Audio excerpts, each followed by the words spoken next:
المغرب وكأس إفريقيا، الفوز بشرف التنظيم وتعزيز الأمان نحو استضافة العرس العالمي 2030. ازدهار رياضي تعرفه المملكة تحت القيادة الراشدة لصاحب الجلالة الملك محمد السادس نصره الله. الإعلان جاء بعد دقيقة صمت على أرواح ضحايا الزلزال الذي ضرب المغرب والفيضانات التي اجتاحت ليبيا. رحم الله الشهداء ورزق الله الصبر والسلوى لذويهم. المغرب فاز بشرف تنظيم العرس الإفريقي سنة 2025 ليحل محل غينيا التي تم تجريدها من حق التنظيم العام الماضي. وأتى فوز المغرب بعد انسحاب الجزائر ودولة زامبيا، وكان المغرب مرشحا بقوة خاصة بعد النتائج الرائعة التي تحققها الرياضة المغربية على جميع الأصعدة. قرار من شأنه أن يعطي دفعة قوية للمملكة المغربية من أجل حلم استضافة كأس العالم 2030 في ملف مشترك يضم كل من إسبانيا والبرتغال. آمال كبيرة لكن لا شيء مستحيل مع أسود الأطلس، خاصة بعد الإنجاز الأسطوري الذي تحقق في مونديال قطر. تتأهل متصدرا لمجموعة تضم كرواتيا وصيف بطل العالم ومنتخب الشياطين الحمر منتخب بلجيكا. تتأهل للدور الثاني وتقابل منتخب لاروخا العريق،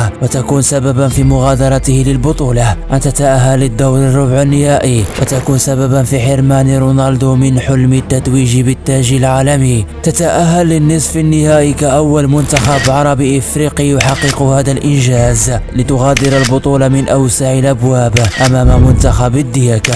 ذكريات صعب أن تمحى من ذاكرة أي مغربي أو عربي. مونديال يلوح في الأفق، لكن الهدف الأبرز لصاحب المقولة الشهيرة ديرونية يعد الفوز بكأس إفريقيا، خاصة أنها ستكون على الأراضي المغربية.